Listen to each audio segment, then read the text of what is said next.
especialmente. O segundo tempo também. O segundo tempo teve o Santos perdendo gols. O primeiro tempo teve a bola do Ricardo Oliveira de letra, metendo na trave. O Santos meteu 3 bolas na trave do Palmeiras.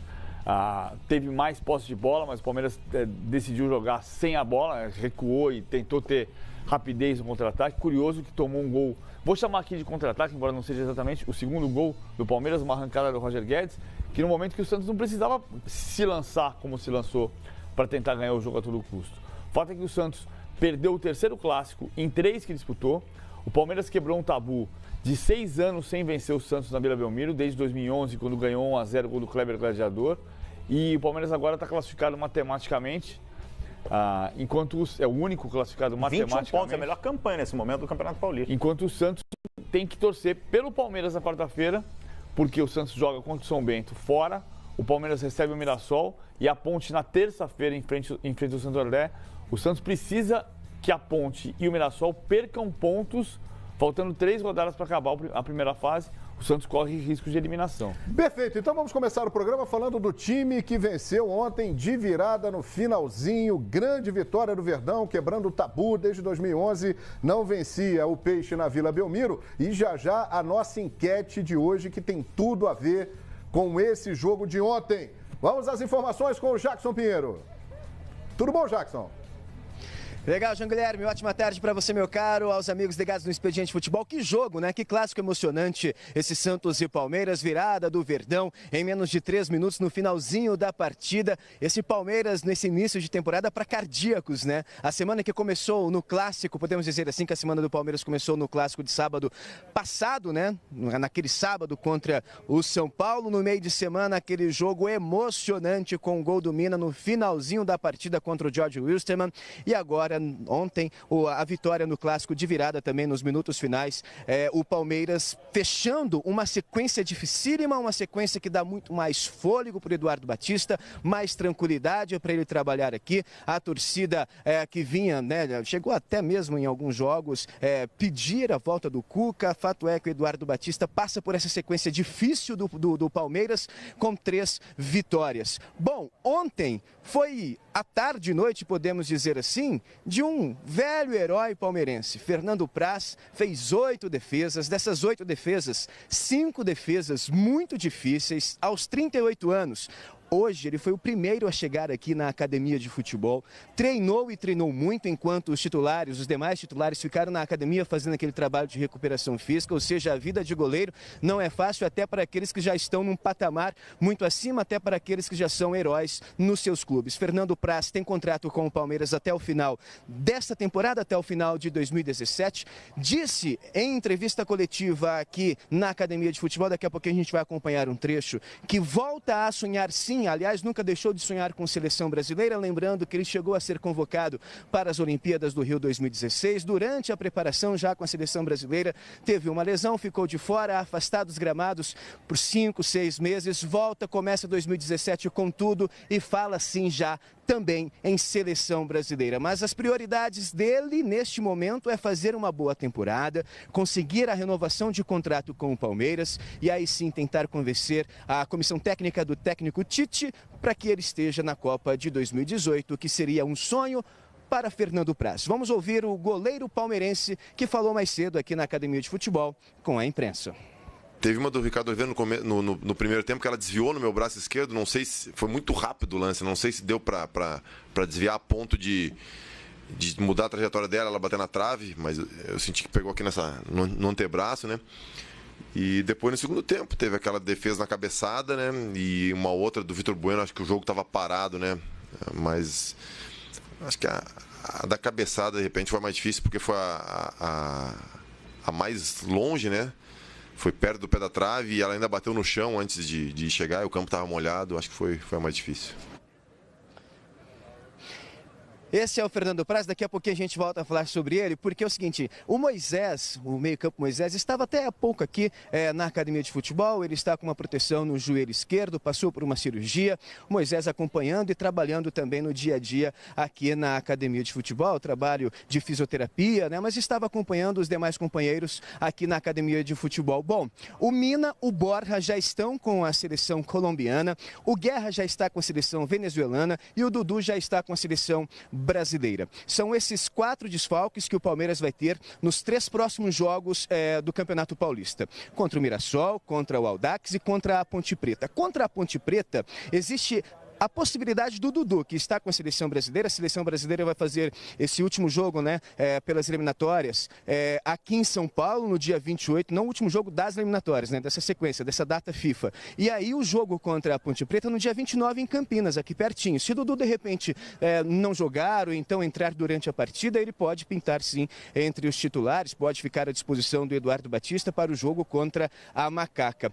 Pessoal, agora para passar a bola para vocês, só lembrando o seguinte, o Fernando Praz foi bem demais, 8 defesas, repito, 5 dificílimas, nem ele conseguiu eleger qual foi a mais difícil, mas durante o nosso bate-papo ali, a gente perguntou para ele sobre o poder dos olhos, o poder que ele tem de secar alguns atacantes. Em 2012, naquele Flamengo e Vasco, quando o David perdeu um gol na risca do gol, o Fernando Praz era o goleiro vascaíno. Na primeira partida da final da Copa do Brasil, Santos e Palmeiras lá na Vila, o Nilson perdeu um gol também praticamente na risca do gol, com um gol vazio, o Fernando Praz já batido. Ele lembrou também de um gol que o Herrera perdeu pelo Botafogo e o Fernando Praz era goleiro do Vasco. E teve ontem o Vitor Bueno com o Fernando Praz, toda a defesa palmeirense já batida, ele na cara do gol, ele errou. O Fernando Praz disse o seguinte, todo goleiro bom tem que ter sorte também. É um ditado e vale e muito, né, João Guilherme? Ah, sem dúvida, ele é muito competente e por causa desses lances todos listados aí, realmente nessas situações, deu bastante sorte. Grande Jackson Pinheiro, muito obrigado pela participação aí direto do CT do Verdão.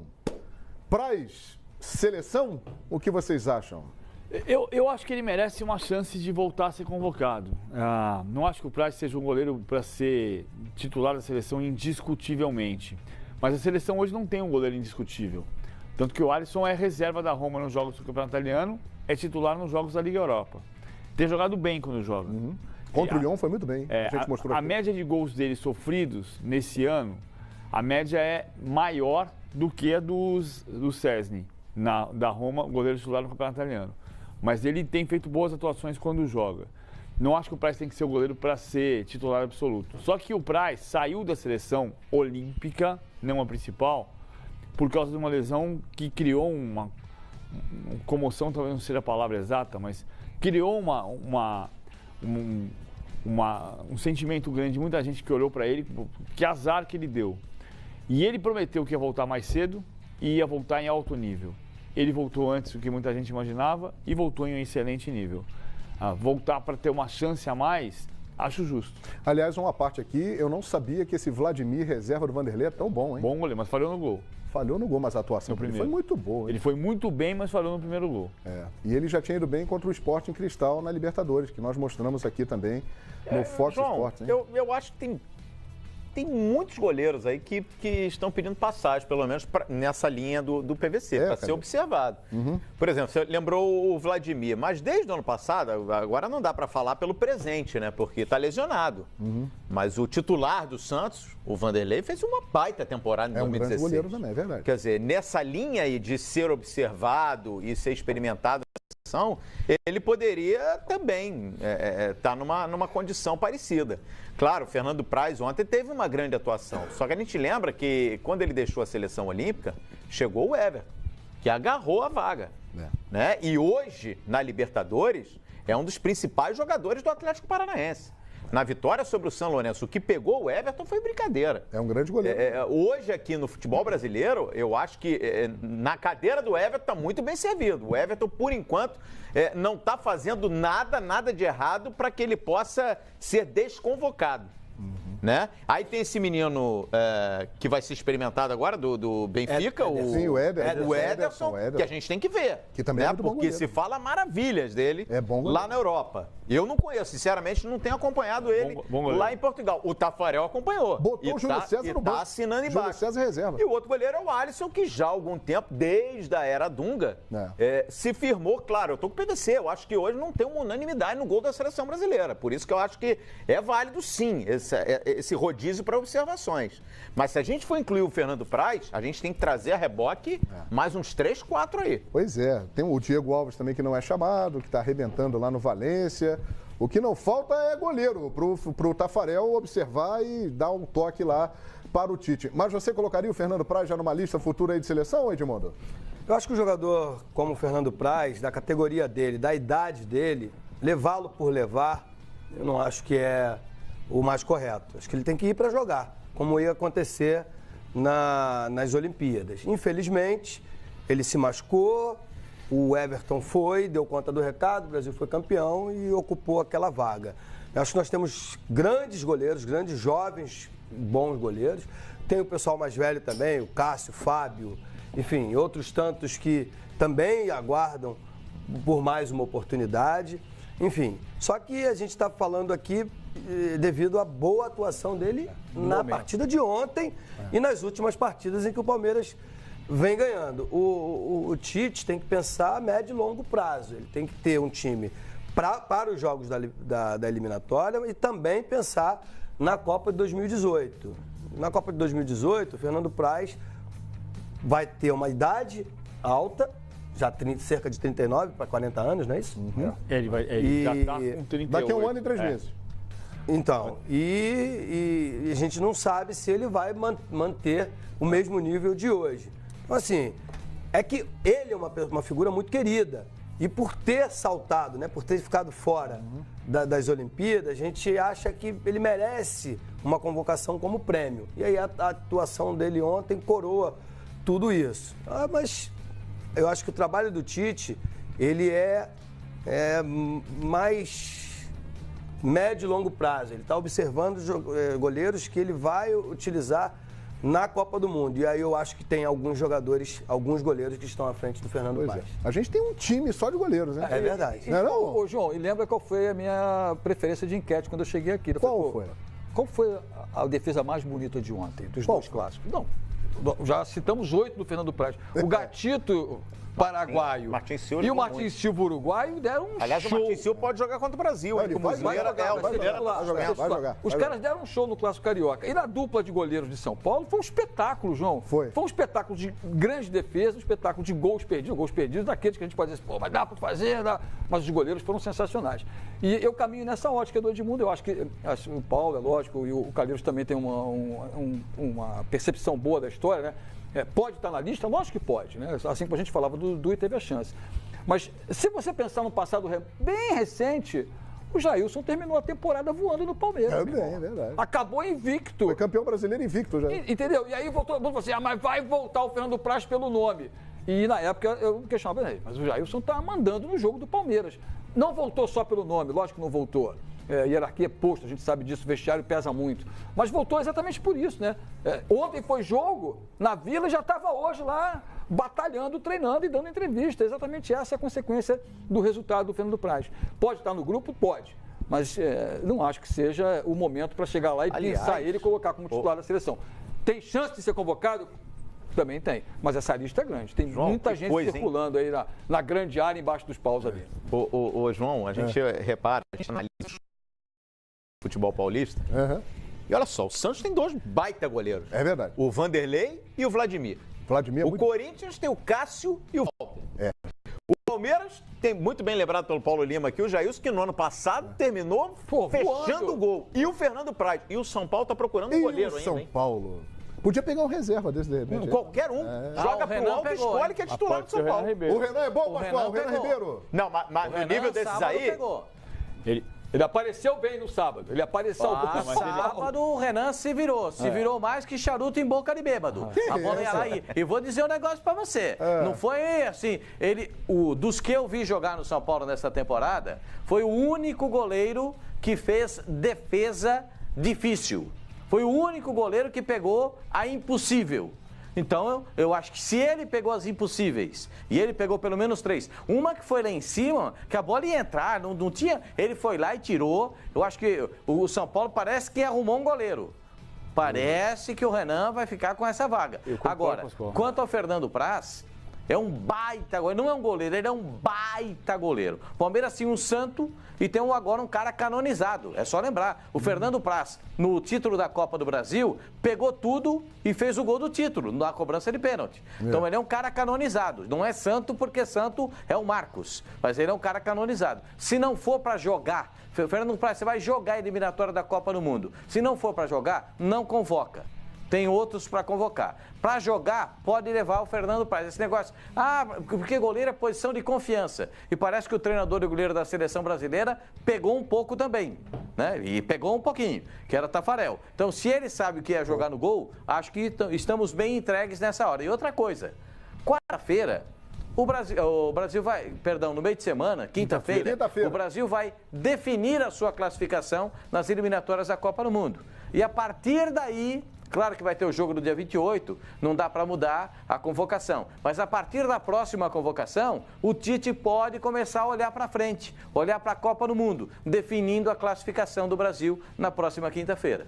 Perfeitamente, é isso aí, vamos aguardar. O certo é que nós temos pelo menos um time aí de goleiros, o que tem de goleiro bom aí nessa geração e nenhum dono da posição. Então tem muita coisa ainda para ser disputada. Vamos aguardar qual será o caminho da Comissão Técnica do Brasil. Ainda falando do jogo de ontem, teve uma cena que chamou bastante atenção. E nós vamos mostrar agora. Estamos falando do Felipe Melo, que foi, é importante situarmos aqui, provocado pela galera do Santos, que pega no pé do Felipe Melo, é natural, aquelas coisas de futebol. E aí, quando terminou o jogo, o Bruno Henrique foi até para cima dele, não faz isso aqui não. Ele foi lá e fez aquele gesto para a torcida do Santos, mostrou o escudo. Olha lá, olha o Felipe aí, ó. Essa é a reação do Felipe Melo. E depois saindo, indo pro vestiário, ele continua. Não, esse aí é no ali, intervalo, João. Provocando a galera no intervalo. Obrigado, Não, Pascoal. aí no intervalo a torcida tava com aquele grito, não é mole não. Felipe Melo enterrou a seleção. E ele saiu fazendo esse gesto aí. Aí voltou no segundo tempo e teve aquela dancinha. Aí quando acabou o jogo, aí ele foi lá com o Mina quase não gosta de dançar.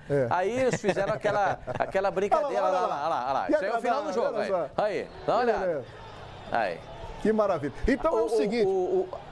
O jogador do Santos vai lá conversar com ele lá. É o Bruno Henrique vai conversar com ele, vai falar pra ele, não faz isso aí e tal. E ele deixa que eu resolvo o meu problema aqui. Fernando Praz vai lá e tira, e aí tá lá.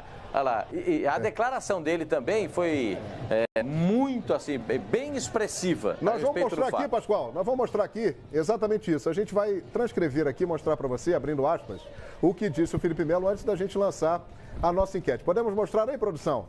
A gente vai ler aqui o que disse o Felipe Melo logo assim que terminou o jogo e saiu para o vestiário. A gente tem aí a declaração dele? Ou vamos mostrar aí a enquete? Vamos lá. Felipe Melo declarou o seguinte: a gente está acostumado a jogar em Caldeirão. Nunca vi Caldeirão com 8.000 pessoas. Caldeirão é lá no Chiqueiro, pô. Mas é isso. É um grande time. O Santos é um ótimo time. Excelente time. E tem mais. Ele falou mais aí. Isso faz parte do futebol. Eu gostava muito do tempo de Romário, Edmundo. Hoje é muito mimimi. Não vamos deixar o futebol morrer. Isso faz parte, sem briga, sem confusão. Essa é a declaração do Felipe Melo. E a nossa enquete em cima disso é a seguinte: você concordou com a atitude do Felipe Melo? Vamos lançar aí a nossa pergunta. Você concorda com a provocação, com a atitude do Felipe Melo? Ali após o jogo, o time dele venceu, ele extravasou. Hashtag Expediente Futebol, hashtag EF não, EF sim.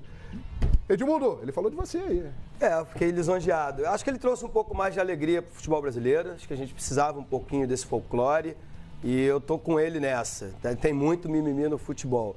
Eu costumo dizer, e costumo defender a classe de jogadores e ex-jogadores, que tem estatuto do torcedor. O torcedor pode hostilizar o atleta. Aí quando o atleta dá uma declaração qualquer que atinge um certo torcedor, fica todo mundo pasmo, porque a figura pública é a figura do torcedor.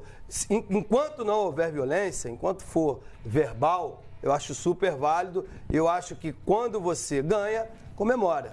Quem perde, se justifica. E eu acho que ele tem que comemorar. Paulo Lima. Eu bato palmas, eu acho que é isso mesmo. Eu acho que, de certa maneira, o Edmundo resumiu bem. Primeiro de tudo, lembra quando o cara estava assim, ô fulano de tal, a sua mãe, não sei o quê, né? E o jogador pro lado, não tem, ô Renato Gaúcho, você é isso, você é... E é isso, então o torcedor tem todo o direito na arquibancada a fazer o que quiser. Ele não foi nem um pouco agressivo, deseducado, não, muito pelo contrário, ele foi provocador assim como foi provocado.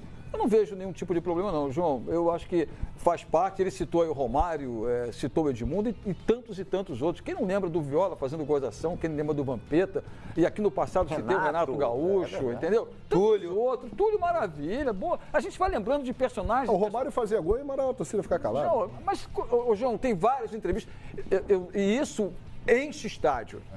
Edmundo teve aquela clássica dele, Flamengo e Vasco, que ele entortou, quebrou a coluna do Júnior Baiano e saiu dando aquela dancinha, né? Que é um lance que ficou na história. Em cima do Amaralzinho lá, que deu a balançada. Eu conto sempre uma história clássica, que era um clássico que tinha Fla-Flu no Rio de Janeiro, Zagallo, técnico do Flamengo, Roberto Torres, técnico do Fluminense. O Capita chegou pra gente lá na loja e falou assim, Capita, você me encheu o Maraca amanhã, vamos fazer o quê?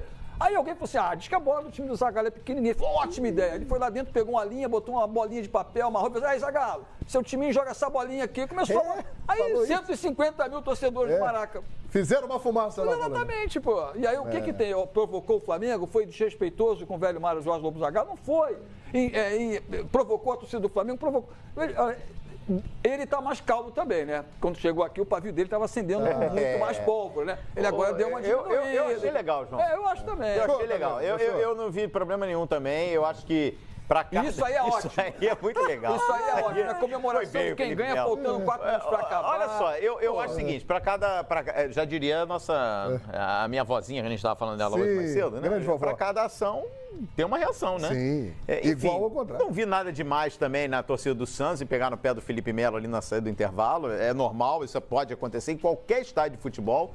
E o Felipe Melo reagiu, respondeu no tom dele, no perfil dele. Se ele fizesse com outro jogador, de repente, um Renato da vida passaria reto, não daria bola, né? Tem outro perfil. Agora o Felipe Melo é isso aí.